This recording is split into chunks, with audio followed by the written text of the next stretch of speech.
안녕하세요, 김이사입니다. 오늘은 구독자님하고 통화했던 얘기를 근거로 국제결혼이 뭐냐, 국제결혼 쉽게 하는 법에 대해서 이야기를 좀 해보겠습니다. 어제 카카오톡으로 보이스톡이 좀 왔는데 제가 국제결혼을 앞두고 있는 분하고 한 1시간 정도 상담을 했어요. 요지는 뭐냐면 31세 되신 한국 남성인데 현재 중소기업에 다니고 있다고 합니다. 그런데 한국 여자를 몇 명 만나봤는데 연애는 되는데 결혼이 안 되더라, 이런 얘기를 하시더라고요. 그러면 제가 구독자님들에게 공통적으로 하는 말이 있습니다. 그게 뭐냐면 연애가 되는 것하고 결혼을 하는 거하고 사실은 좀 분리를 해서 생각을 해야 됩니다. 국제결혼에서는 그럴 수 있어요. 왜냐면 국제결혼의 속성이 대부분 한국에 오고 싶어 하는 여자, 또는 한국을 좋아하는 여자, 또는 어떤 경제적 안정이 수반된 결혼을 하고 싶어 하는 여자, 또는 그 나라에서 결혼이 실패해서 외국인과 결혼을 희망하고자 하는 여자,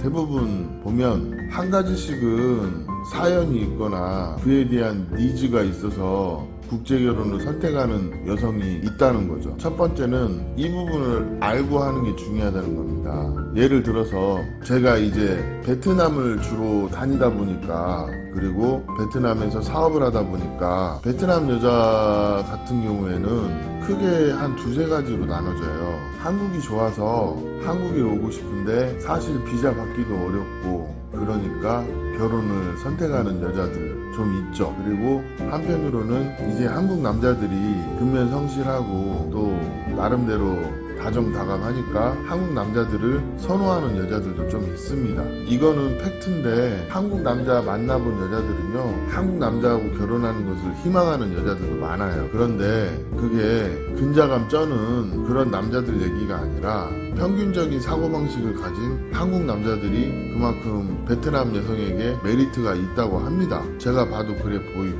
그런데 한국 남성이 어떤 평균치를 알고 상식을 알고 이런 분들은 별 문제 없이 결혼해요. 그런데 그 평균치 내지는 상식을 모르시는 분들이 대체적으로 베트남이니까 이래, 베트남이니까 이럴 수 있어, 그러다가 대부분 크게 금전적인 손해를 보거나 베트남에 대한 안 좋은 선입견이 생기기도 하죠. 근데 그게 금전적인 손해에서만 끝나면 그나마 괜찮아요.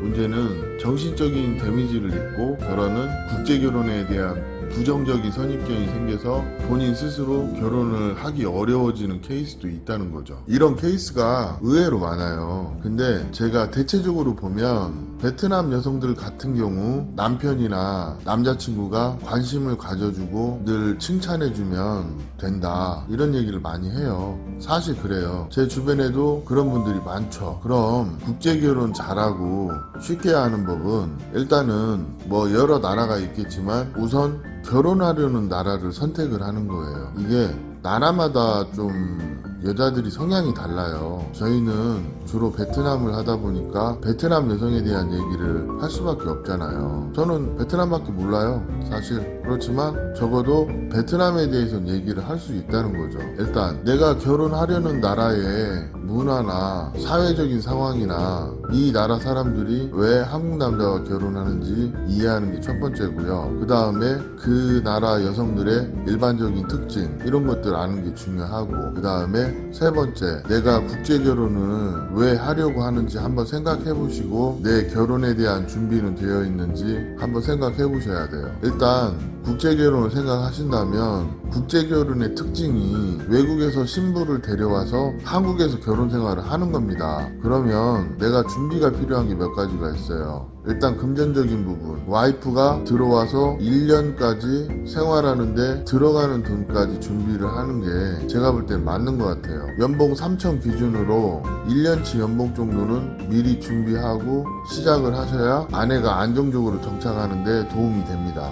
그리고 전세든 월세든 자가든 안정적인 주거 환경을 갖추는 게 우선이고, 그 다음에 신혼 살림에 맞게끔 기본적인 세팅을 하는 거죠. 가전제품이든 가구든 침대든 이런 것들이 기본적으로 세팅이 되어 있어야 대체적으로 안정적으로 결혼 생활이 이어지더라고요. 보통 보면 결혼하면서 신혼집을 준비한다고 하시는 분들이 많이 있는데, 그거보다는 결혼을 시작하기 전에 신혼집과 이런 주변 사항들을 준비를 해놓고 그 다음에 여자를 소개받으면 좀 더 좋은 조건의 여성을 소개받을 수가 있어요. 자, 보세요. 일단 소개받으면 영상통화도 하고 카톡도 하고 뭐 이렇게 온라인 교제가 병행이 될 수밖에 없는 게 국제결혼이잖아요. 그러면 신부들이 아니면 여자친구가 결혼하고 싶은 의사가 있으면 너의 집이 어떻게 생겼고 또 너의 그 직장이 어떤지 이런 남자의 생활 환경을 물어보는 경우가 있어요. 그러면 원룸에서 단칸방에 사는 거하고 내가 결혼을 생각하고 준비해둔 집에서 그런 것들을 보여주고 교제를 이어나간다든지 결혼을 진행한다든지 그러면 좀 다르겠죠. 제가 이런 얘기 하면 한국 여자한테 질려서 외국 여자 만나려고 하는데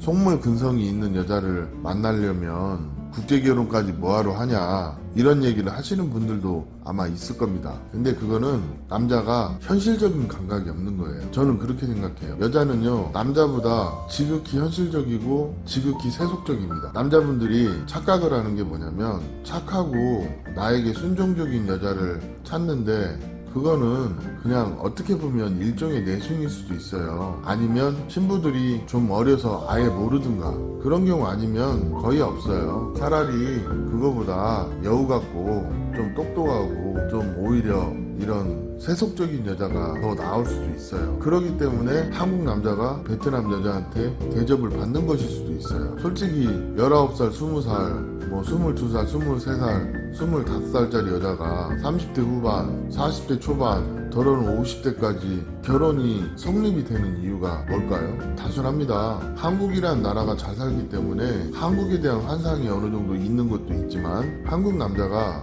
베트남 남자보다 좀 더 가정적이고 좀 더 성실하고 책임감 있고 그렇다고 베트남 여자들이 생각하는 사람들이 많다는 거예요. 그러면 그 얘기만 하냐? 그렇진 않고 단점으로 가부장적이고 또 여자를 쉽게 대한다는 생각을 하는 여자들도 많이 있어요. 여자를 쉽게 대한다는 거는 기본적으로 상대방을 존중하지 않는다는 그런 선입견이 베트남 여자에게도 있다는 거죠. 이런 것들을 알고 국제결혼도 준비하는 거예요.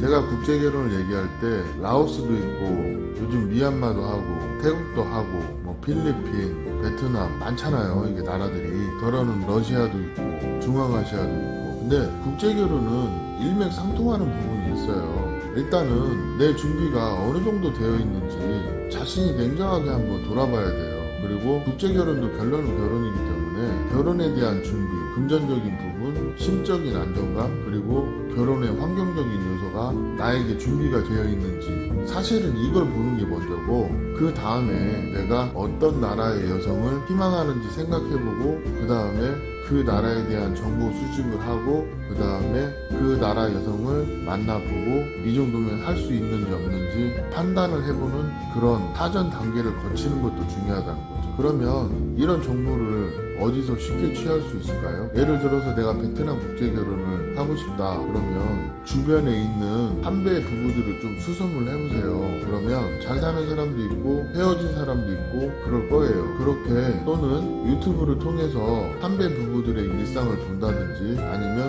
어떤 커뮤니티나 매체를 잘 활용해서 정보를 수집할 수도 있죠. 근데 중요한 거는 내가 편향적인 생각을 가지고 내가 원하는 정보만 취할 게 아니라 균형 잡힌 정보를 취하고 합리적인 생각을 하는 것도 한편으로 중요하다는 거죠. 그리고 같은 한배 부부들도 베트남에 사는 한배 부부와 한국에 사는 한배 부부가 서로 결혼 환경이 달라요. 그렇기 때문에 이것도 부분에서 보실 수 있을 만큼 정보를 취합하셨다면 제가 봤을 때는 베트남 국제결혼 하는 데는 최소한 문제는 없다는 거죠. 국제결혼에서 제일 중요한 거는요, 뭐니 해도 내가 국제결혼의 환경을 어느 정도 갖추고 있는지 이 나에 대한 점검을 먼저 하는 게 우선인 것 같아요. 그리고 내가 좋아하는 신부를 만나는 게 두 번째고요. 사실 이런 것들이 준비가 안 된 상태에서는 결혼이 실패하기가 쉽죠. 그리고 한국 남자들이 알아야 할 가장 중요한 포인트는 이거예요. 인터넷에 떠도는 국제결혼 피해 사례를 보면 굉장히 많은 피해 사례가 있는데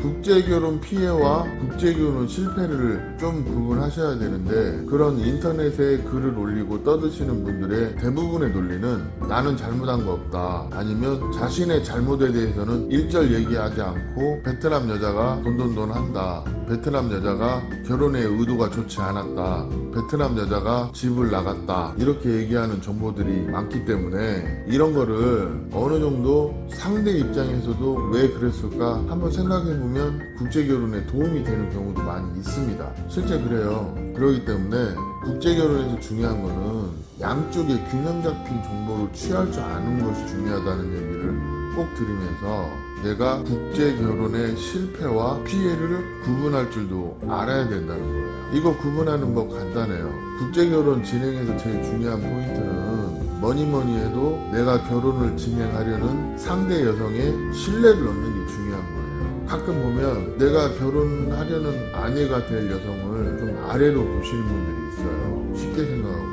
외국 여자라 이거죠. 좀 쉽게 생각하고 아래로 보고 존중하지 않고 이런 남자들 되게 많고 또 약혼을 하거나 결혼을 하고 한국에 들어오는 데까지 시간이 좀 있거든요. 그 사이에 아내를 어린애 다루듯이 하는 그런 분들이 있어요. 예를 들어 이런 거죠. 저희 기숙사만 해도 신랑분 중에서 아내의 일거수일투족을 통제하려고 하는 신랑들이 있어요. 뭐 기숙사에만 있어라 밖에 나가지 말아라 그러면 아무래도 다툴 수밖에 없겠죠. 그러면 형성이 될 신뢰도 형성이 안 됩니다. 아니 좋은 마음이 있어야 신뢰관계도 형성이 되는 거죠. 이런 겁니다. 그리고 국제결혼은요 제가 뼈 때리는 한마디 해드릴게요. 혼자 하는 짝사랑 하지 마세요. 중요한 거는 상대방이 나한테 관심을 가져주고 나한테 호감이 있는 여성하고 하는 거예요. 그냥 내가 좋아서 결혼하는 거는 실패 확률이 높아요. 다행히 내가 좋아하는 여성을 선택을 했는데 그 여성이 좋은 마음으로 나를 대하다 보니 좋은 감정이 생겼다면